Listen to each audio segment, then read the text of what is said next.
Hi there, I'm April Callis-Birchmeier, Certified Change Management Professional, Master Certified Change Management Professional, and Project Management Professional. And I wanted to take time today to talk a little bit about storytelling for change managers. You know, part of my Ready framework, the very first section is the R section for relevant and relatable story of change.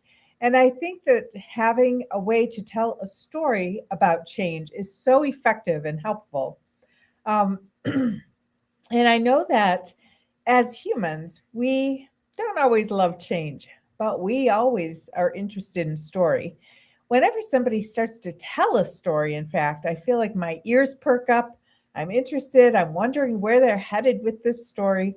And we know that when it comes to defining change, telling a story is a great way to help stakeholders understand what it is that they need to do and be and how to move forward in the change. And I think that storytelling is just an amazing tool for change management professionals. We're very good, many of us change management professionals are very good at communicating. And the best way to really drive a point home is to write or talk about a story of how that change has impacted somebody, not in a prescriptive, sort of transparent way, like they adopted this system and they all lived happily ever after.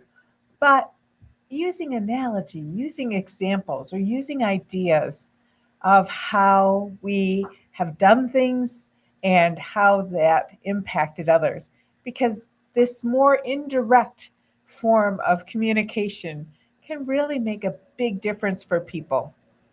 So, when I'm thinking about my relevant and relatable stories of change, I'm working to build an emotional connection, a relatable connection, something that's relevant to the person listening that they can relate to. And if you've been familiar with my work at all, you might remember that I have a story about taking my children to run errands, and I'm doing, um, 4 hours of errands on Saturdays where I'm running from store to store to store with two little children who have to be put in and out of car seats to go into and out of each store. And then I had this epiphany that I was able to go to a super center, a store that had everything like a Walmart or Meyer, where you go in and you can get groceries, you can get your hardware that you need, you can get shoes, banking done, you can go to the pharmacy. There's a lot to be able to do in this one place, and you can get out much more quickly and be home enjoying your day. So, that was an example of a story that I told to help a group of individuals understand the technology that we were bringing into their world so that they could get on board and get excited about this technology. I think that also, in addition to this emotional connection, it can really deepen understanding. I did a workshop with a group just a week ago, and we were talking about different stories to help explain why we would change the configuration of a school to be a different configuration, to have different grades in different schools. And we were trying to think of different analogies and examples and ideas to help explain this. Well, we had all sorts of interesting um, ideas, and I really enjoyed hearing from our groups about what they were considering. But one of the stories really, really stuck with me.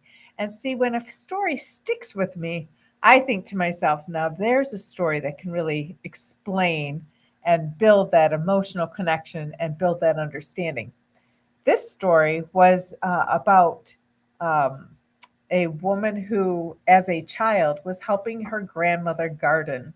And her grandmother was a fabulous gardener, was actually very well known for her beautiful gardens.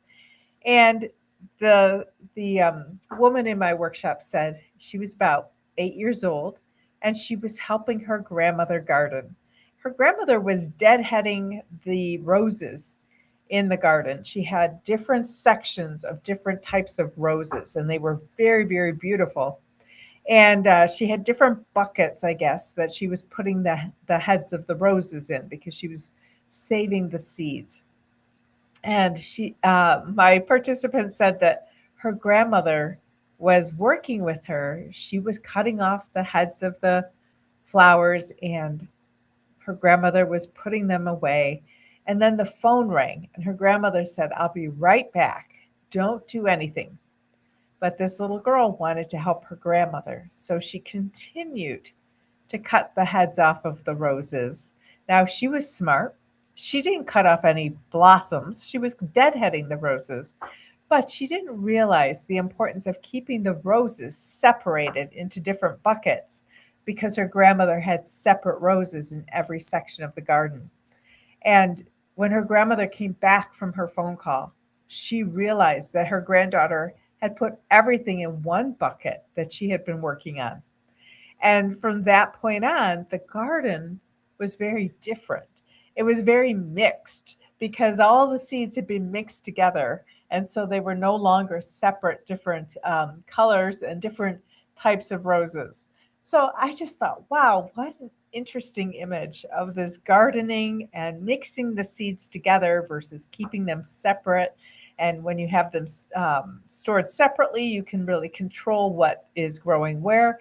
But when all the seeds are mixed, you end up with a very different garden completely. So it was a great, great memory for her and a wonderful example of how we could use this story to talk about, mixing two different schools, but with the same age groups versus keeping all of the age groups separated from each other and what the different gardens look like when you do that.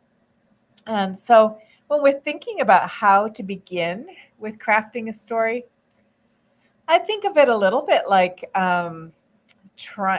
there's thinking about it like a movie. Like, boy, if this idea that I'm trying to share were going to be made into a movie, and this movie is a mashup, what would that be? Maybe it's a movie mashup of Ferris Bueller's Day Off meets, let's think, what could it be?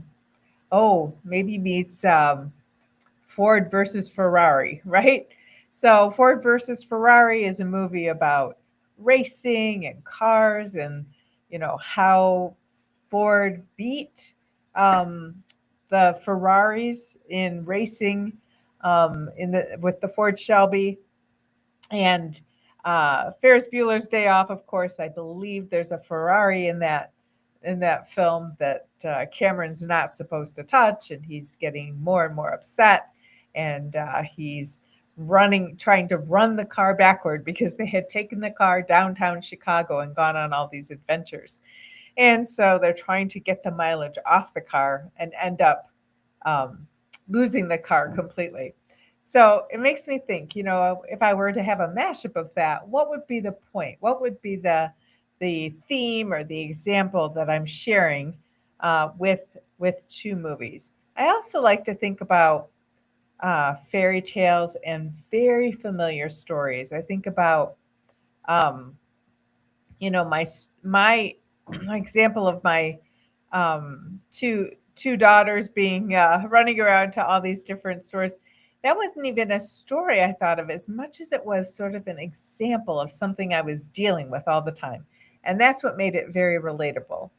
So I think also about, you know how do I deal with leaders who are kind of about story.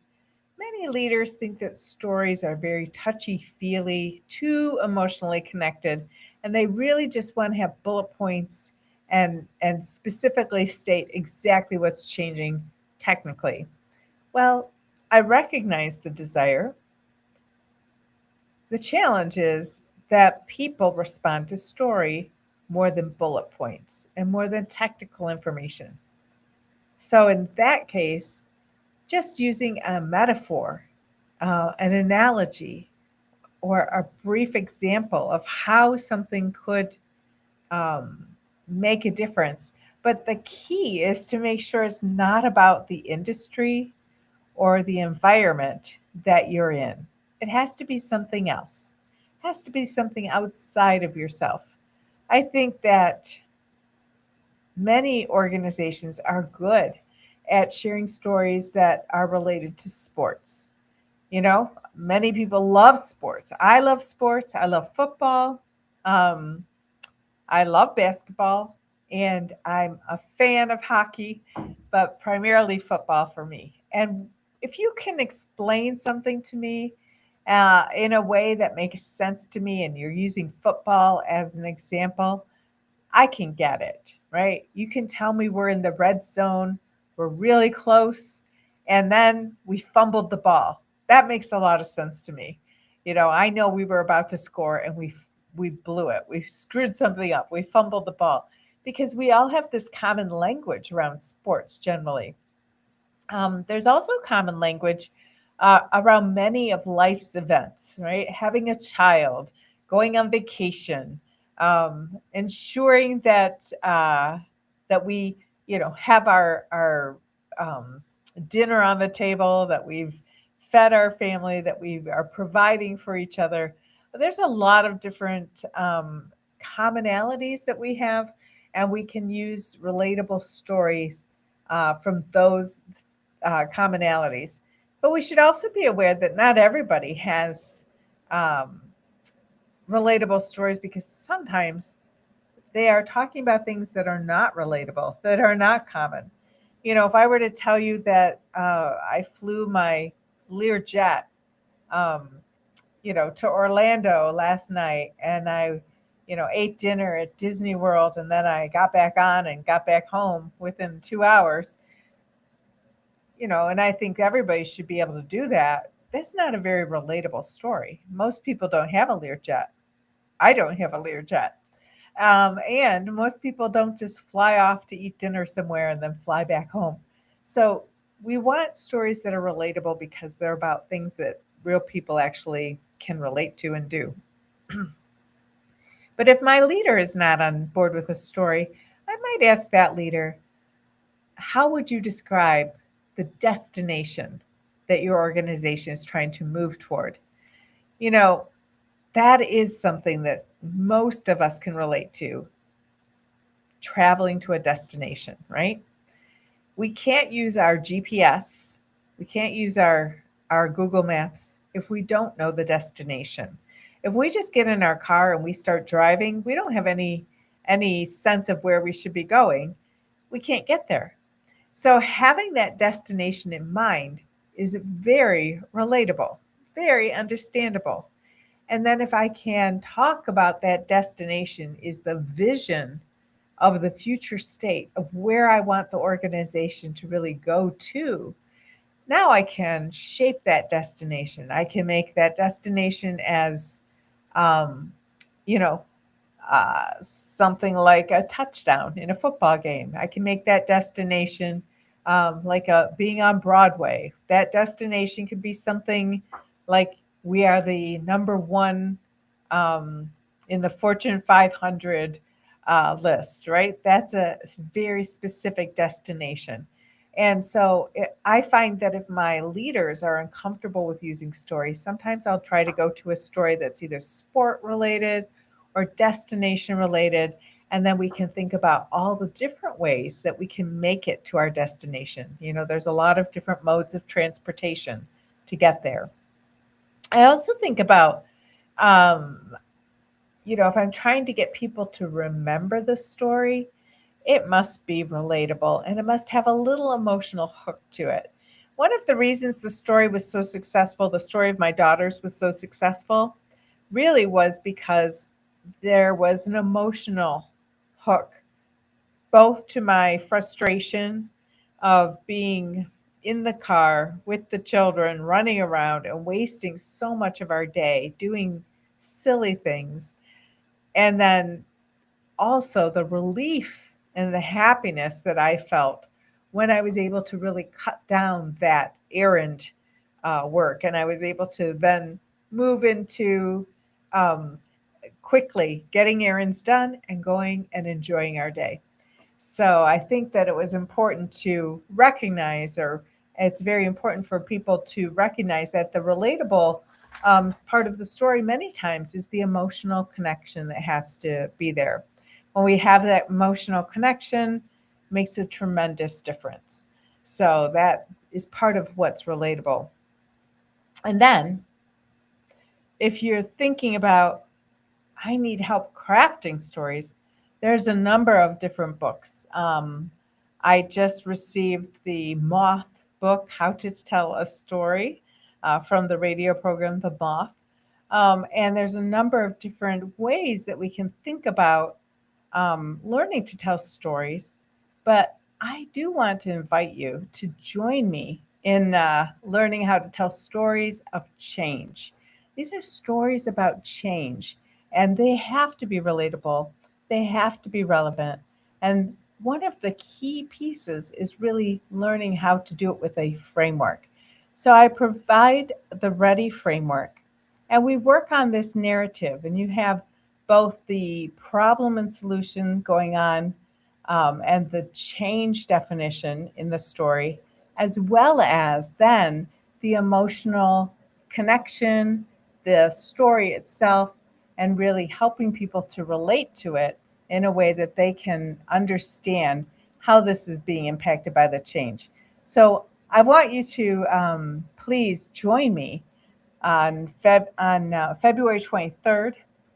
We begin our next cohort of the Ready, Set, Change Accelerated Training and Exam Prep. This accelerated training and exam prep is accelerated, but if you are a change management professional and you are looking for a framework that makes sense for you, a methodology that you can deploy and that you really are able to share with your client because your client understands this simple and elegant framework, this is the cohort to join. So we begin on February 23rd, and we meet in the evenings, Monday and Thursday from 4 to 6 p.m. Eastern Time for live online sessions with a group, a fabulous cohort. And then there's also pre recorded sessions you can do on your own time. You'll receive the 21 hours of qualified education provider training that you need to qualify you to take the CCMP exam. And if you want to take the CCMP exam, join our cohort because we are so successful at helping people to earn their CCMPs. We have early bird savings going on through January 23rd. So if you are interested, please take a look at springboard-consult.com. You'll see our website. You can click on our academy and review the Ready, Set, Change Accelerated Training and Exam Prep. And first thing that we'll really focus on is learning how to create a relevant and relatable story of change so that you're able to share change with your stakeholders, with your sponsors, and with um, those who are stakeholders with little influence. We can share it with them so that they understand what the change is, what they need to do, and how this is going to make their lives better. So focus on telling that relevant and relatable story. Then we move into the rest of the Ready framework. And then at the end of our 3-week cohort, we will apply for the CCMP exam and help you study and prepare for that exam. So I'm looking forward to hearing from you if you'd like to do that. This is an excellent cohort that we have coming up. We're looking forward to having a really wonderful group of individuals, and we'd love to have you join us. So please visit springboard-consult.com if you are looking for more details about our Ready framework and about learning how to tell relevant, relatable stories so that you are able to lead change effectively and that you are able to ensure that as a change practitioner, you are qualified to lead change, you impact others, and that you are prepared to take and pass your CCNP exam.